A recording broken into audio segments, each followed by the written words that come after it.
스루풋 컨스트레인 타임즈 2024년 6월 19일자를 진행하도록 하겠습니다. 구독, 좋아요 부탁드리고 필요하시면은 1.5배속을 보시기 바랍니다. 한은 한물가 구조적 문제, 통화 정책으로 해결 못해. 남주현 기자가 뉴시스에서 보도를 했습니다. 우리나라 물가 수준의 특징 및 시사점이라고 BOK, 뱅크 오브 코리아 한국은행의 이슈 노트를 소개를 하고 있습니다.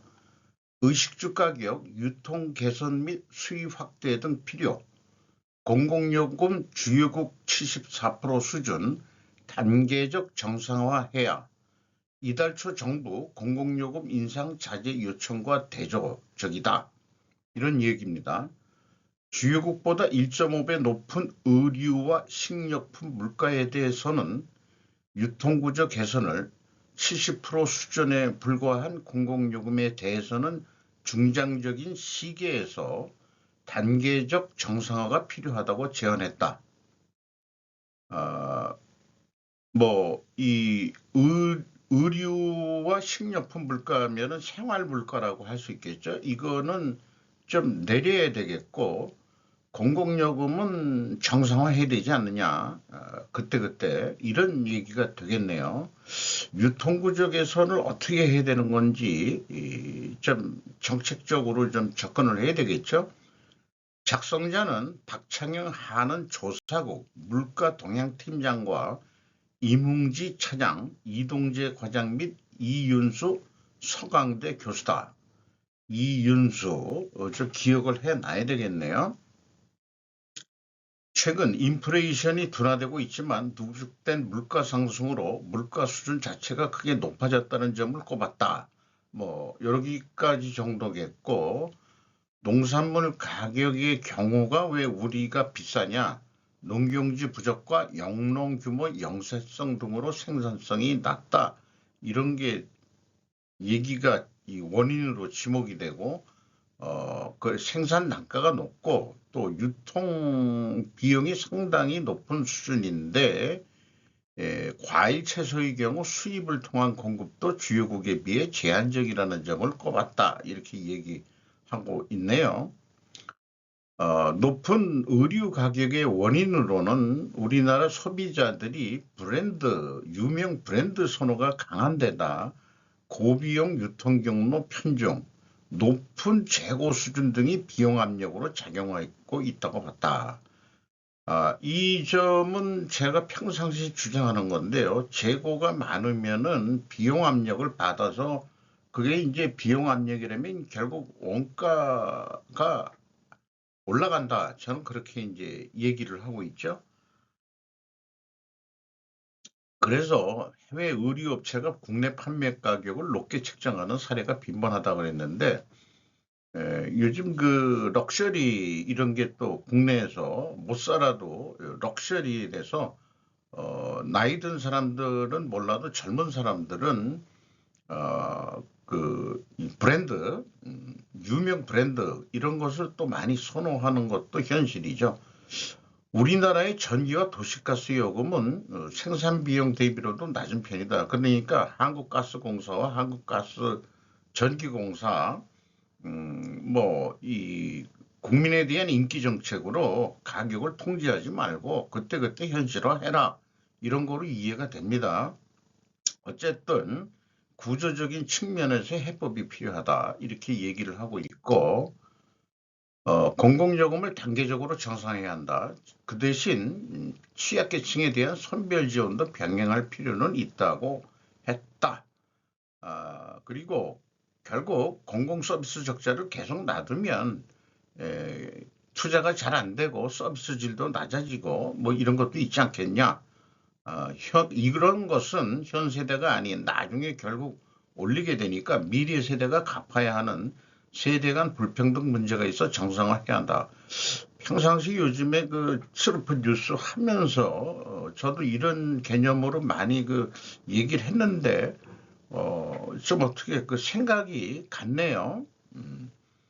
어, 뭐 그 석유 가스에 대한 이제 그런 내용들을 했고, 그런데 이 글을 읽으면서 이거는 제가 슬프 타임즈에 매번 올리는 그런 내용인데, 이게 이제 한국은행 신축통합별관에 걸려있는 물가안정 현판이다 이렇게 돼가지고 한국은행의 존재 가치가 물가안정이다 그랬는데, 한국은행이 오늘 발표한 게 통화정책만 가지고는 물가 안정 안 된다. 그러니까 그러면은 나머지는 여러 가지 정부 정책에 의해서 해야 된다. 이런 얘기가 되겠죠. 그래서 전에도 하는 청재가 구조개혁, 구조적인 측면 해법 이런 등을 계속해서 얘기했는데 저로서는 뭔가 대안을 제시해야 되지 않겠냐 그랬는데 오늘 조금 제시를 한 것 같아요. 도대체 구체적인 내용에 대한 책임성 있는 발언은 별반 없다.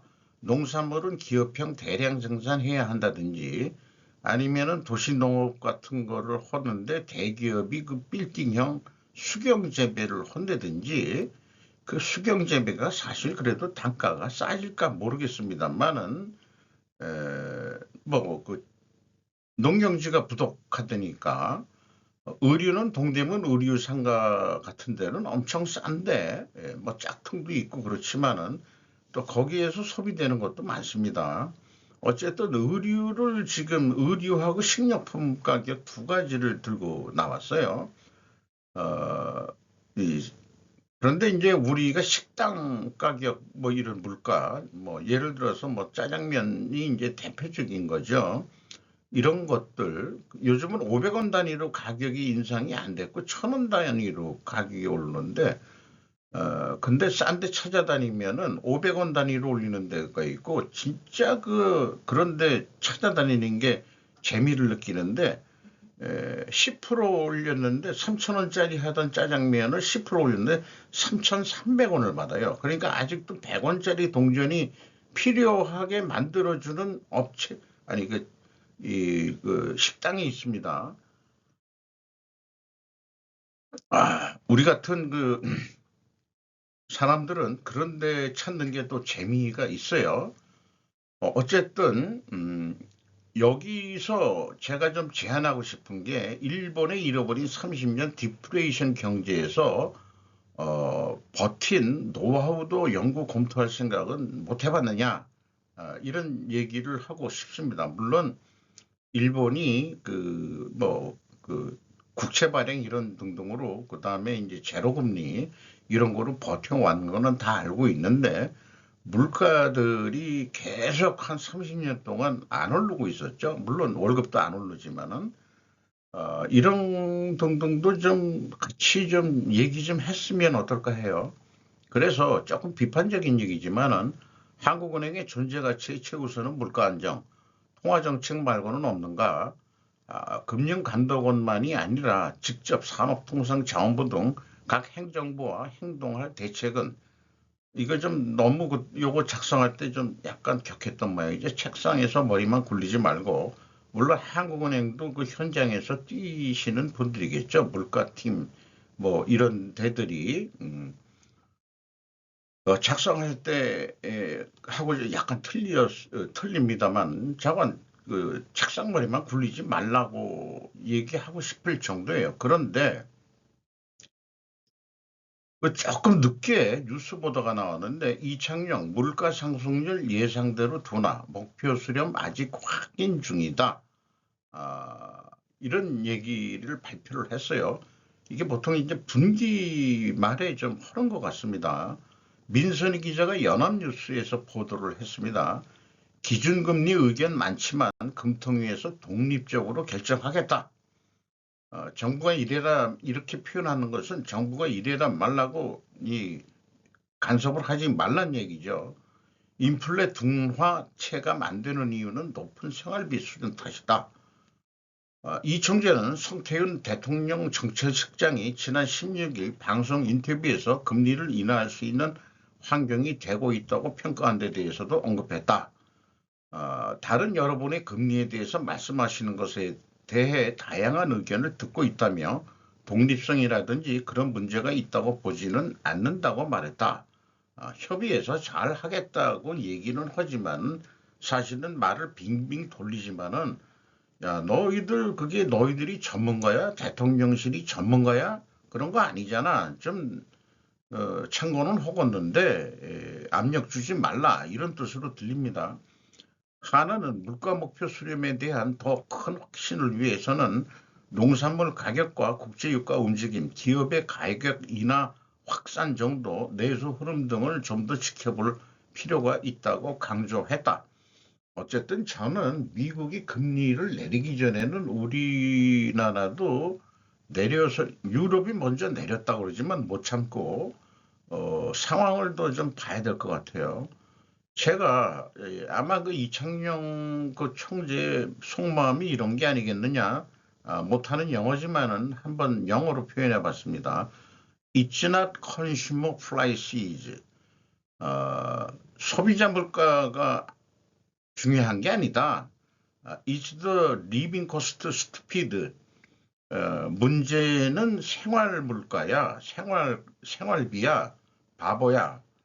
living cost, 생활비 is survival cost. 생활비야말로 국민들의 생존비다.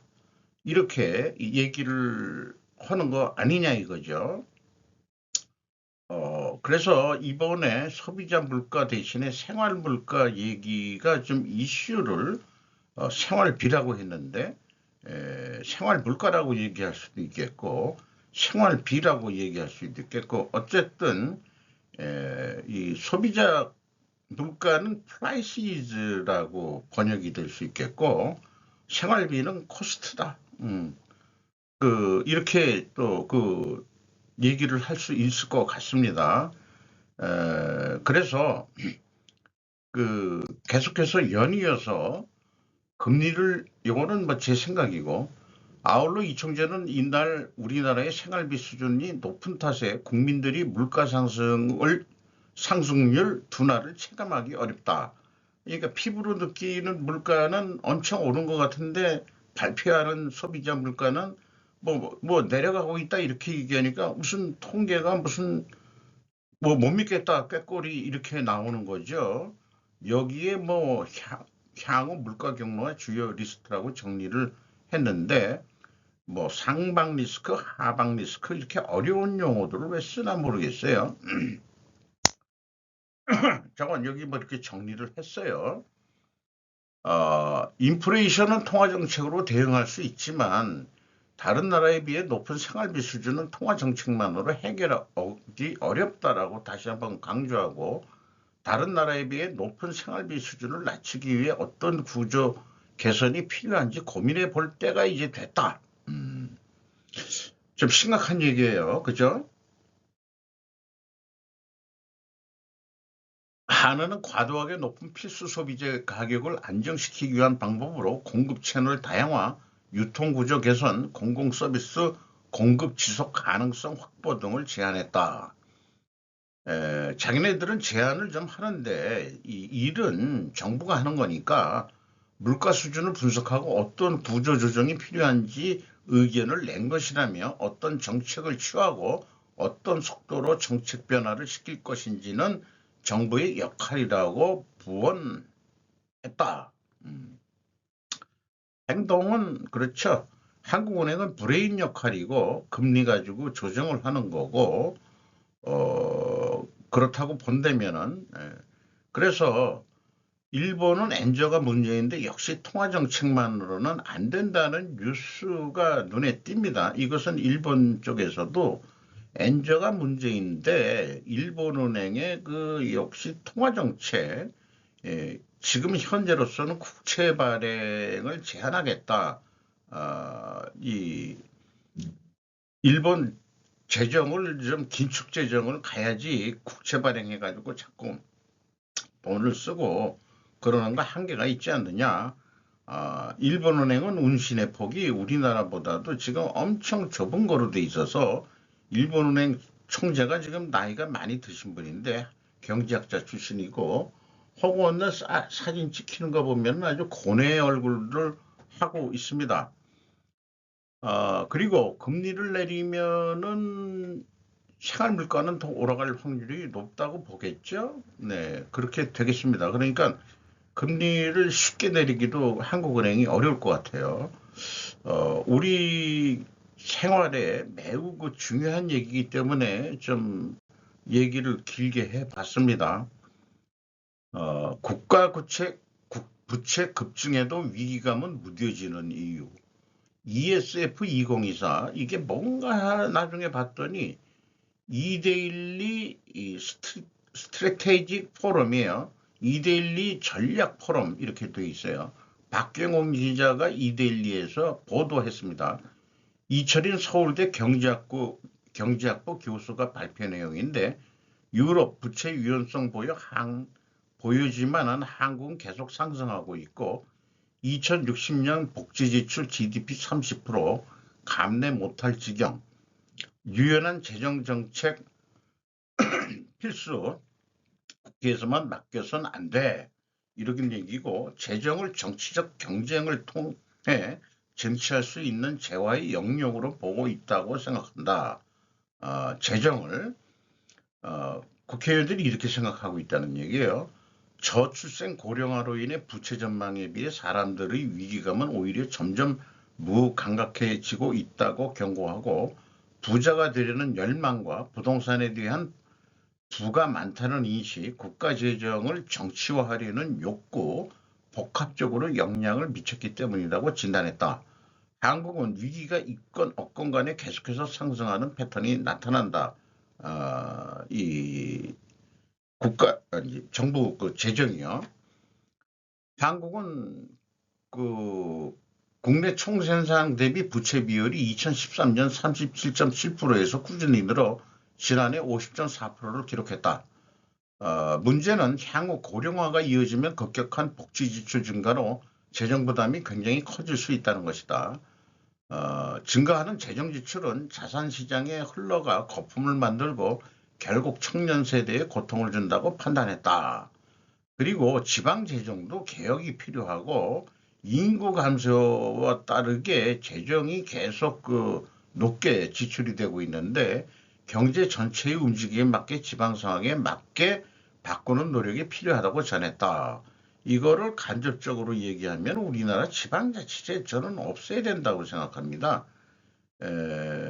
우리나라 같이 조그만 나라가 그 국토 면적이 그리고 인구가 경인 지방의 인구의 반 이상이 몰려 사는 데서 다른 데가 글쎄요. 그거 국회의원 같은 그 선거수 인원수 나오는 것도 문제고 인구 비례로 뭘 해야지 지방 해서 뭐 그렇게 하는 거 그런 얘기도 했었습니다만은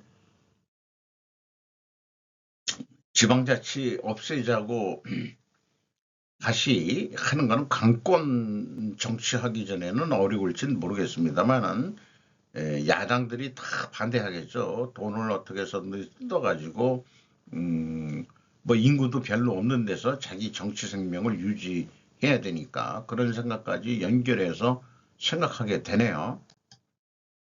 미 랜드연구소 중국 선박제조 능력 전략적 우위 포인트 될 것. 구자룡 기자가 뉴시스에서 보도했습니다.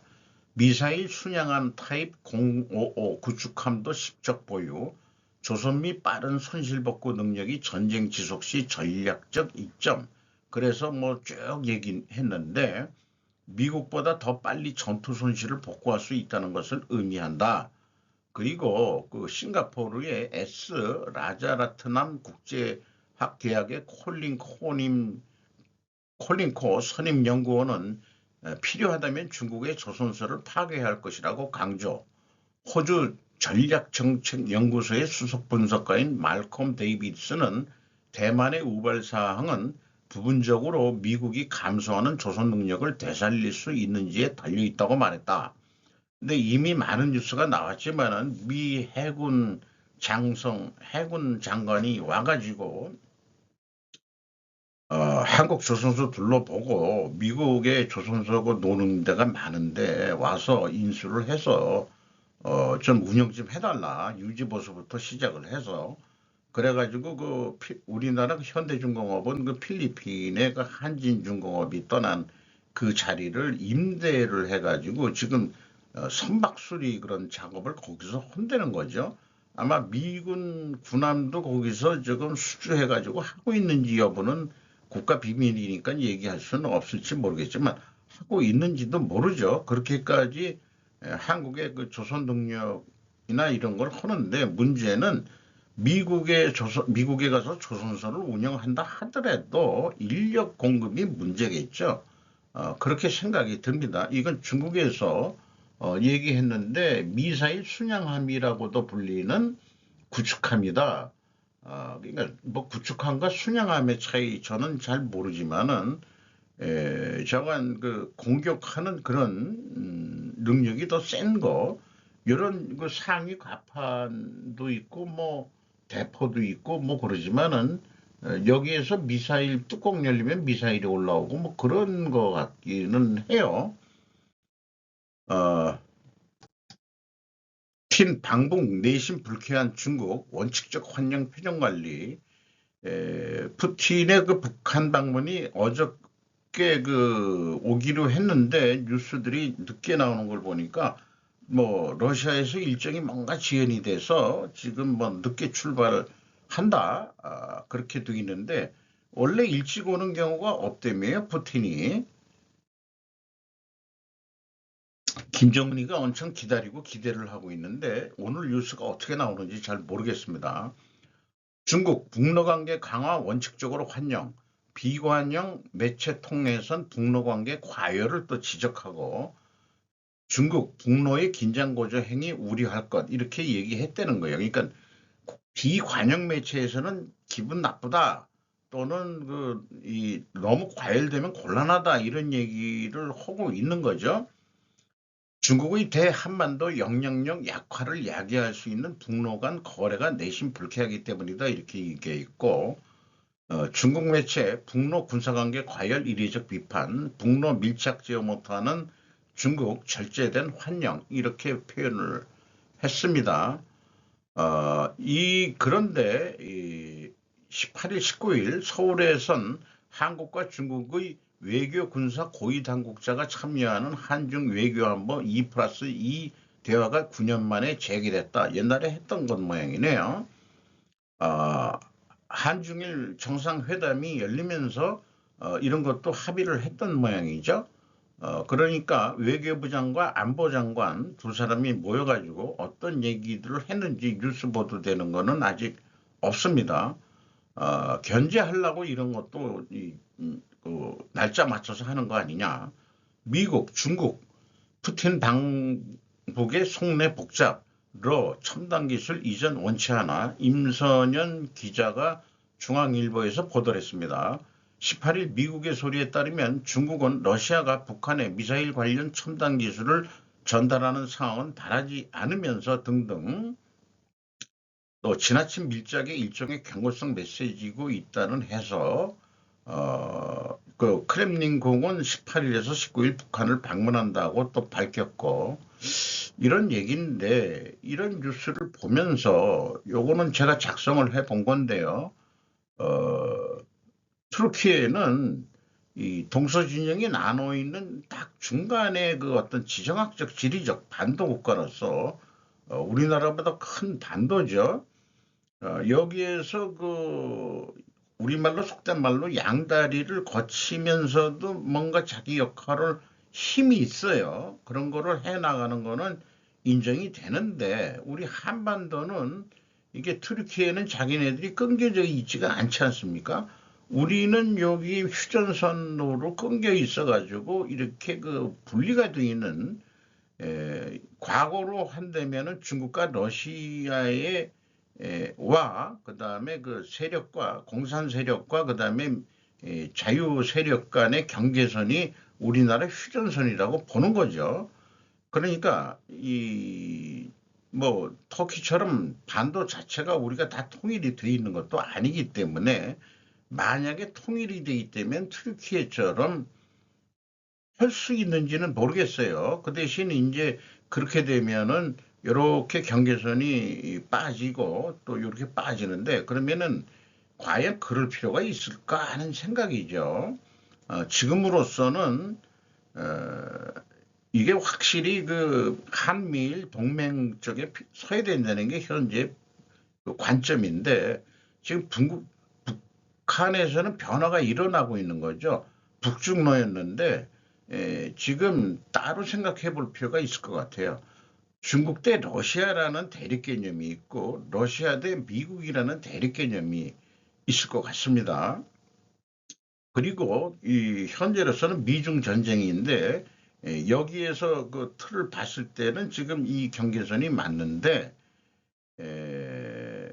요거 좀 이게 어떻게 보면은 요렇게 그려놓고 보면은 북한이 이 운신의 폭이 엄청 좁은 거는 사실인 것 같아요. 이렇게 보면은 뭐 이 서해를 통해서 어떤 무역으로 해서 이렇게 나갈 때 한국의 그 감시에 다 걸릴 거고 또 이 남쪽으로 내려온다 그래도 그렇고 저 북쪽으로 올라가래도 일본에 걸릴 거고 뭐 그런 거로 해서 해상으로는 북한이 뭐 우리나라보다 운신의 폭이 좀 아주 좁을 것 같은 그런 생각이 들어갑니다.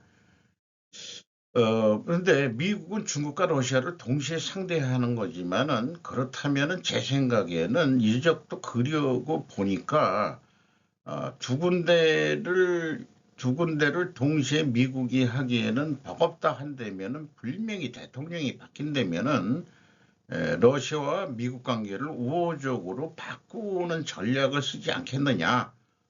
중국에서 이렇게 그 중국에 대한 경계선이 이렇게 바뀔 것 같은 그런 느낌 같은 느낌.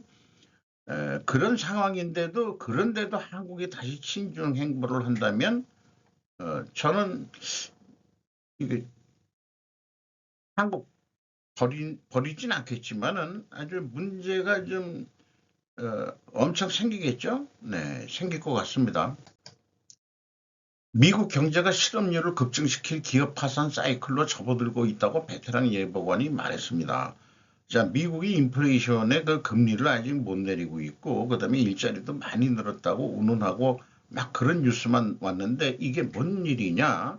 기업 파산 사이클, 금리가 안 내려서 결국은 좀 파산하는 데가 많다 그런 얘기인데 다니엘 디마르티노 부스라는 이 베테랑 예보관인데 미국이 파산 사이클로 접어들고 있으며 이는 더 많은 일자리 감소를 촉발할 수 있다. 베테랑 예보관이라고 표현했는데 예측관이라고 얘기할 수 있겠죠. 파산이 지금 올해 들어서 대규모 파산이 증가하고 있다. 실업률이 증가할 수도 있다. 그 다음에 그 Q1 리서치라는 CEO는 지난 1년 동안 기업 파산이 증가했다고 지적했는데 이는 기업들이 더 높은 금리와 더 엄격한 재정 상황에서 어려움을 겪고 있다는 신호다. 엄격한 재정 상황, 자기네들 기업의 재무 상황이라고 얘기할 수 있겠죠. S&P 글로벌 데이터에 따르면 기업 파산은 올해 4월까지 88%가 증가했다. 5천만 달러 이상의 기업 9곳이 파산했다. 높은 수준의 파산 사이클이 인플레이션을 길들이기에 충분할 것이라고 생각한다. 파산을 하면은 인플레이션이 좀 내려간다? 이런 것으로 이해가 되는데, 지난 12개월 동안 약 1년 동안 100만 명의 정규직 근로자를 잃었다. 이게 현실인 모양이죠. 이게 진짜 뉴스 같기도 하고, 그리고 중소기업들 얘기를 하고 있어요. 임금이 좀 사정이 더 빡빡해지고 임금이 인상되는 압박을 느끼고 있고 소상공인 낙관 지수에 따르면 소상공인의 10%가 인건비를 가장 중요한 단일 문제라고 답을 했다. 우리나라도 마찬가지일 것 같아요. 5월에 또 다른 6만 3천 명의 고용주가 근로자를 해고할 계획을 발표한 반면 고용은 2014년 이후 가장 느린 속도로 떨어졌다. 이렇게 얘기하고 미국의 일자리의 40%를 생산하는 중소기업에게 매우 불안정한 시기다. 우리나라가 그 근로자의 약 7할이 중소기업에서 근무를 한다고 그러죠. 그러니까 대기업이 주로 저는 상장 대기업 기업 분석을 하면은 우리나라 대기업은 토탈 퇴직급의 평균을 하든지 뭐든지 자기네들이 발표한 인건비를 저기 사람 수로 직원 수로 나누면은 1억 원이 넘는 데가 수두룩합니다. 그런데 의외로 그게 전체적으로 보면은 소수라는 얘기죠. 그래서 한 7, 8천 되면은 중견기업, 5천 정도 되면은 중소기업 이렇게 되는데 의외로 누가 그런 얘기를 했더니 우리나라 평균 근로자 임금이 5천이다 그랬더니 발끈하면서 아니 그 무슨 말씀을 그렇게 하는 거예요. 평균이 그러니까 우리나라 그 중소기업에는 이 연봉 2, 3천 받는데도 아직 수두룩하대도 그러니까 어떤 경우에는 월 한 150만 원에다가 보너스 간신히 해야 그러니까 150만 원 받아가지고 그 세금 내고 뭐 하면 실수령액가 한 100여만 원 이거 가지고 생활하는 사람도 얼마나 많은지 아십니까? 현실을 좀 아세요라고 또 이렇게 얘기하는 사람도 있어요. 자, 그러니까 우리나라가 빈부격차가 그러니까 근로자 그러니까 노노 갈등이 일어날 수밖에 없는 거고 그 현대 기아차 얘기에 대해서 누가 그러더라고요. 미친 놈들 같으니라고 60세 환갑 장려금을 환갑 장려금을 4천만 원 내놓으라고 그랬다며요. 이런 경우는 욕을 해도 됩니다. 미친 새끼들 같으니라고. 그 저기 환갑 그거는 지들이 알아서 돈을 모아가지고 지금도 한 1억 5천이 넘는 애들이에요. 그 기아만 하더라도. 야, 그거 어떻게 그러니까 자동화를 현대차가 그냥 그렇게 자동화를 하려고 노력을 하고 있는 거죠. 어차피 기아를 인수해가지고 운영을 해야 되는데 기존 그러니까 기아의 근로자들이 많이 고령화가 됐을 거예요. 근데 이게 세대 교체를 하려고 그래도 그걸 뭐라고 그래? 연서제라고 그러나요? 그 자식 좀 취직시켜달라고. 그거 저 노동법 그 근로기준법 위반입니다. 그거 공개 경쟁을 통해서 들어가야 되는 거니까.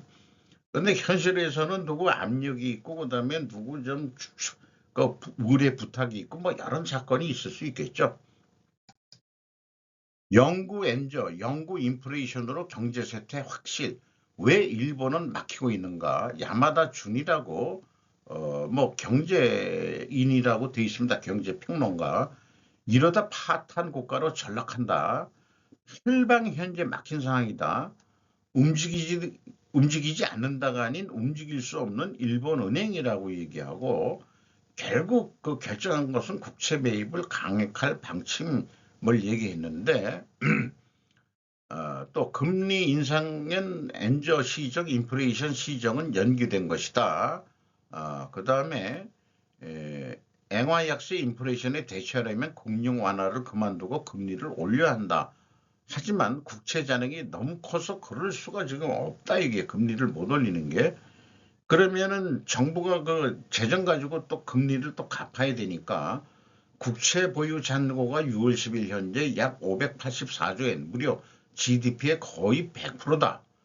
FRB의 미국 국채 재무성 증권 보유액이 대 GDP 대비 비율은 약 20%다. 터무니없는 숫자다.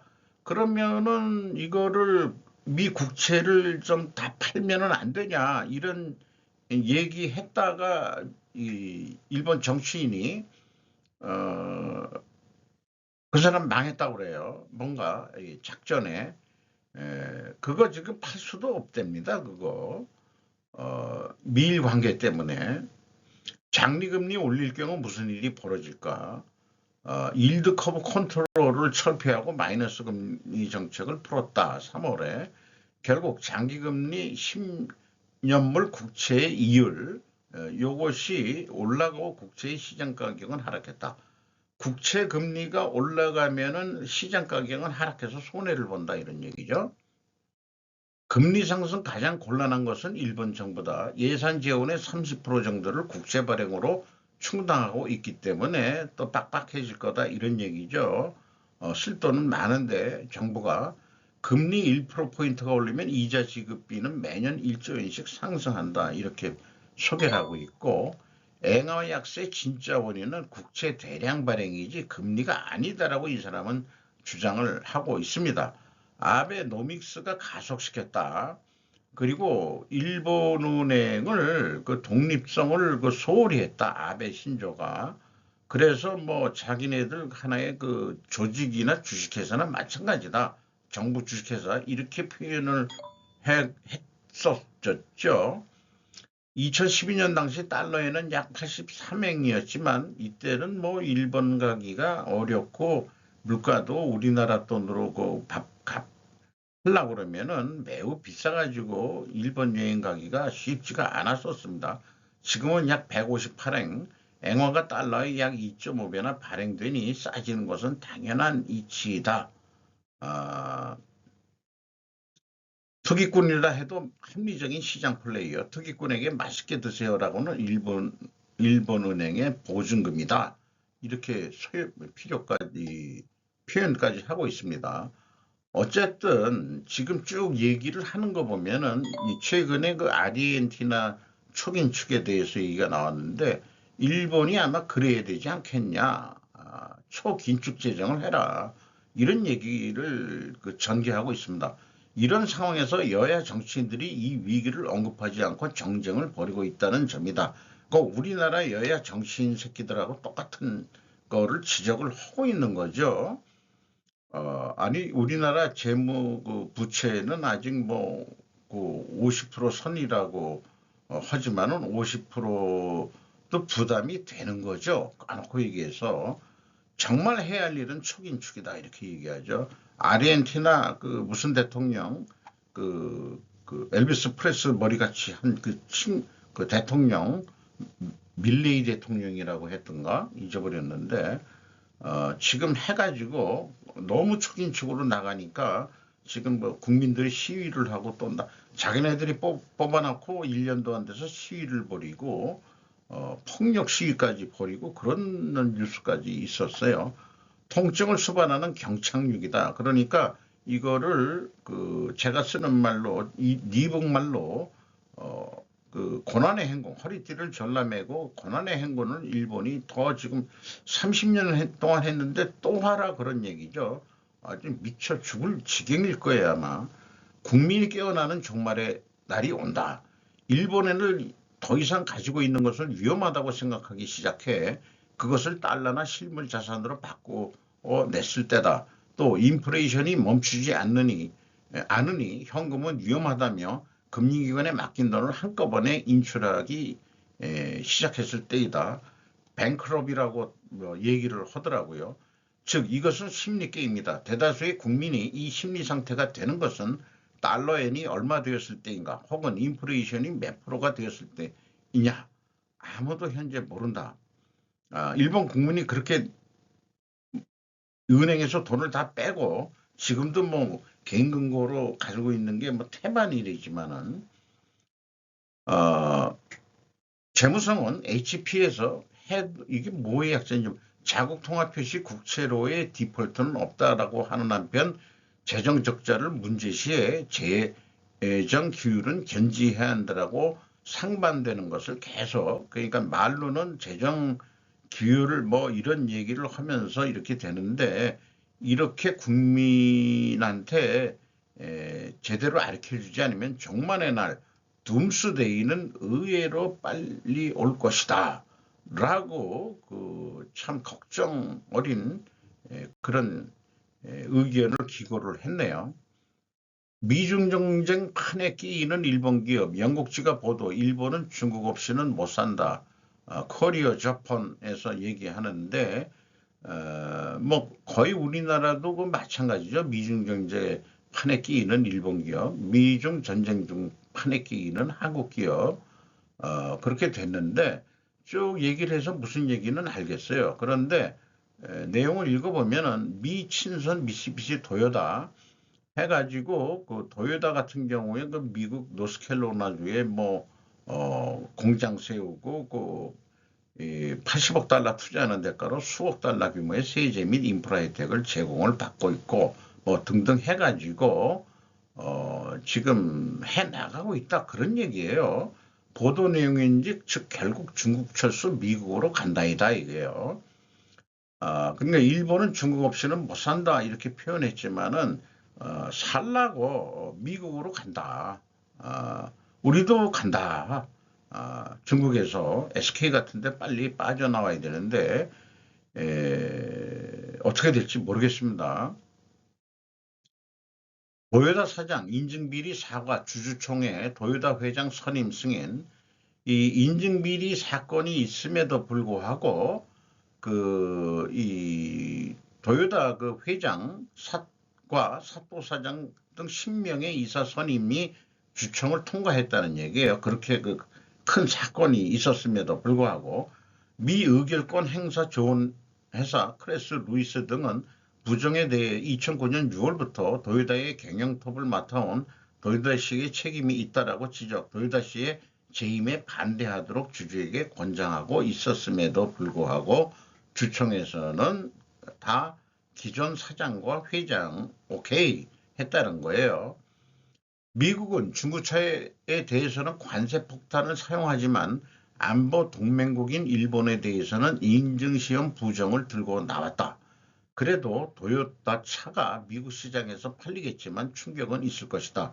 미국 차 국내 점유율은 유지, 그러니까 미국 이 자동차 메이커의 또 미국 판매량 이런 것들을 유지하려는 그런 국내 산업을 보호하려는 그런 것도 있으니까 중국 차는 관세 폭탄으로 막고 일본 차는 우리가 동맹이니까 그럴 수는 없고 뭘로 또 하지? 그러니까 도요타 리콜 사태 같은 거 만드는 거.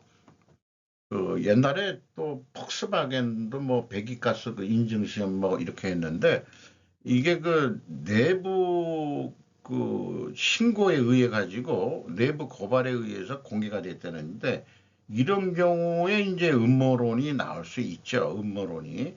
그거 미국 애들이 누군가 시켜서 그거 한 거 아닐까. 그런데 우리나라 차도 마찬가지일 거예요. 시험하면은 그렇지만은 우리 뭐 충돌 시험 뭐 제대로 하고 인증 시험 제대로 우리나라 하고 있는 거라면은 감사하죠. 현대차는 아직 괜찮고 그러니까 상대적으로 현대차는 좀 점유율이 낮지만은 조금 계속 높아지는데 저걸 호겠죠. 그러니까 그 미국이 자기네들 살라고 뭐 그러는 거로 이해가 됩니다. 세계 경쟁력 대만팔이 미일 중한을 웃돌다. 그래서 제가 이렇게 그 기사에 나온 거를 했는데 이게 무슨 조사하는 업체마다 다 세계 경쟁력 이런 게 틀려지는데 그 세계 방위력까지 얘기하면은 이게 또 틀려집니다.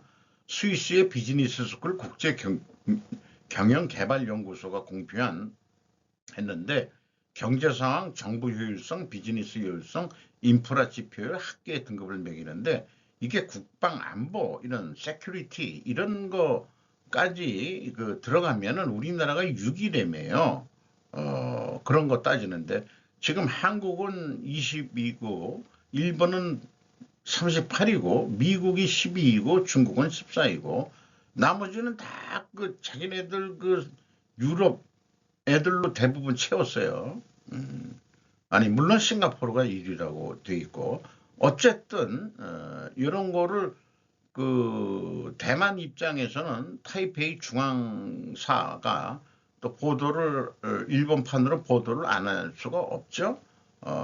자관 이 연구 개발하고 뭐 이러는데 이제 계속 이쪽 9만원 대만은 노력을 하고 있다 이런 얘기를 하고 있고 또 국가발전위원회 등에서 이 분석을 또 해가지고 자기네들이 계속 한다. 이런 얘기 국내 제조업이 계속 재고 조정을 진행해 수출에 영향을 미쳤으며 제조업체의 투자에도 보수적인 경향이 있기 때문이라고 했다. 재고 조정은 사실은 이게 플러스적인 거예요. 이게 원가 세계에 다들 빠져 있다 보니까 이렇게 얘기하는데 제조업이 계속 재고 조정을 진행했다는 얘기는 줄였다는 거로 되는데 이거는 오히려 잘한 겁니다. 어떤 국가발전위원회 뭐 이런 데서도 원가 세계에 그 매몰되어 있다는 거를 바꿀 수가 없네요. 이상 마치도록 하겠습니다. 오늘 조금 약간 길었습니다.